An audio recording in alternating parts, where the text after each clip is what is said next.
Ground-based air defense systems in forms of IR missiles is a big threat for attack helicopters and for fighter jets alike. My name is Max Villman, previous a fighter pilot for the Swedish Air Force, and let's go. Alright, so this is a clip I want to show you guys, and it's a Russian helicopter here. It's about to be shot on by a GBAD missile, a IR missile. This is from the Wagner rebellion in this Saturday, and this helicopter is belonging to the Russian armed forces, so not a coup maker, and it's shot on by the Wagner group. We see the helicopter will pop flares, flares there, more flares, and the missile misses. So just one more time for us. Helicopter flying, we will soon see it drop flares. More flares, and the missile misses, just passes by. So a very close call for the helicopter crew, and we are looking at a probable Ka-52 Alligator. And for those of you who have checked out my attack helicopter video, we talked a little bit about how they work and why it is difficult for the ground forces to counter them. And this is one way that they can counter them. And as far as we have seen, the probable shooter in this case is the SA-13. It's a transport vector launcher and radar equipped version here in Wikipedia, with 4 IR missiles here at the top, with a small range finding radar here on the top.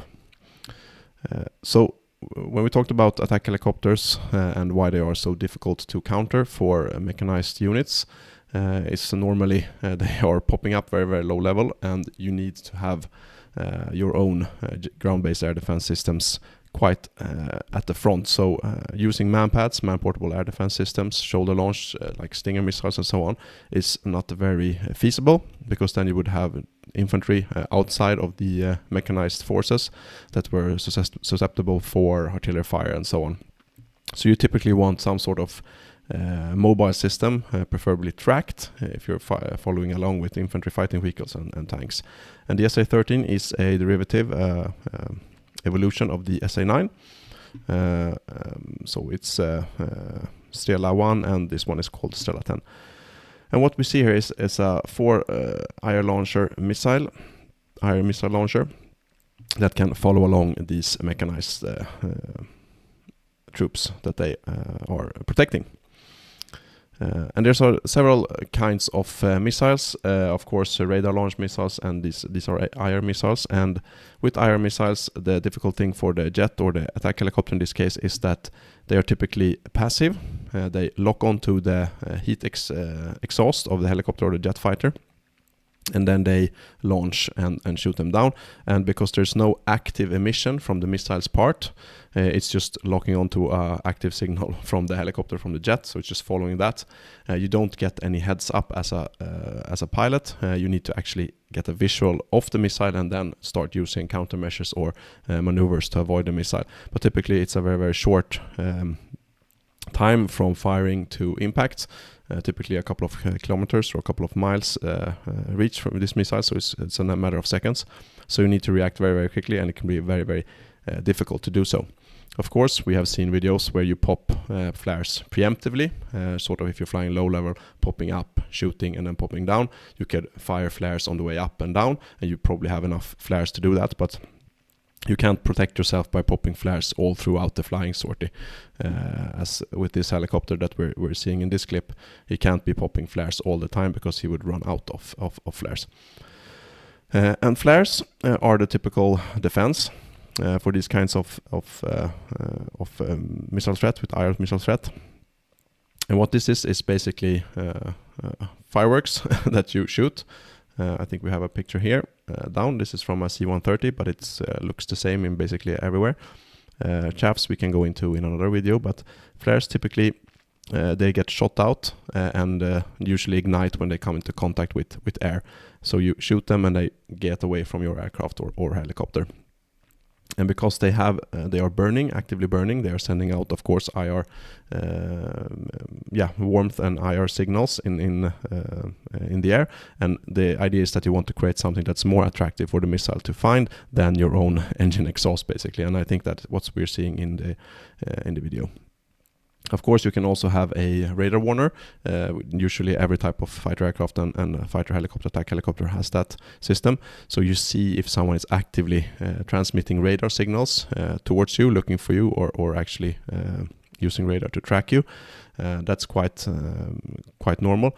But and then you can make evasive actions and shoot chaffs in that case. But from IR missiles, you need something else. When do you launch the flares? Of course, if you see someone shooting at you, then you can do it, but typically the missile comes from behind. It's difficult to detect with your eyes. So then, of course, there's countermeasures to the countermeasures, and in this case, that's called the Missile Approach Warning System, MAVS, which you typically have on attack helicopters, fighter jets, and military aircraft. And if you take a look at this C-130 here, as an example, it has this MAVS system, and what MAVS are basically several, or one at least, detector, ultraviolet detector, and it picks up the exhaust emission from the booster phase of the rocket, of the GBAD. So whenever a missile is launched, these systems detect the ultraviolet or IR signals from the missile's rocket booster, and it gives a warning to the pilot, or actually it automatically deploys flares is the usual system. So you save time by not having the pilot having to actually manually deploy anything. Instead you do automatic deployment of flares, and also of course some sort of light or sound in the headphones for the helicopter pilot or the jet pilot, so that they can make evasive action as well. Excuse me. And I think that's what we're seeing here. Of course, as we mentioned, the Strela system here, the SA-13, it has this range finding radar. And why it has that is, of course, because it's very difficult to evaluate what distance a moving air target is at. So you don't want to shoot missiles and outside of your kinetic availability of the missile to hit it. You don't want to shoot something that's too far away. So this radar gives it a better chance of having a high peak kill at the shot. So it could have happened that it sent this range finding radar, and the helicopter detected that and then shot flares. But I think what's more likely is that this KA-52 helicopter here, the Alligator, had some sort of missile approach warning system that detected the launch of the missile and then started popping out flares according to a automated program. And in that case, that was enough to save these two pilots, the pilot and the weapon system operator, from certain death.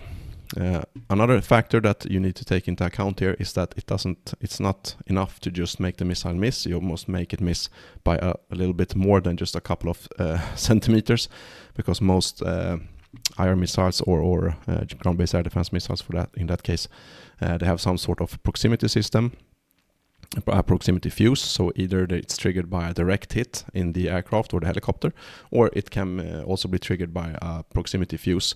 It's sort of a small radar that detects if the missile is close to a target. So even if the missile doesn't hit directly, if it just passes by, it can detect that it's close, and then it will detonate anyway, and shrapnel from the missile will be able to hit the target that it's aiming at anyway. And I think looking at the video here, either the proximity fuse failed or the missile passed. It's difficult to see in the video, but it looks like the missile passed by very, very close, but obviously close enough so that it didn't detonate. Could have been a problem with the proximity fuse, or could have been that it was too far away to actually have a peak kill at all. Yeah, so that's what I'm talking about today. I think I will end it there. If you want to support the channel, please give me a like and a subscription.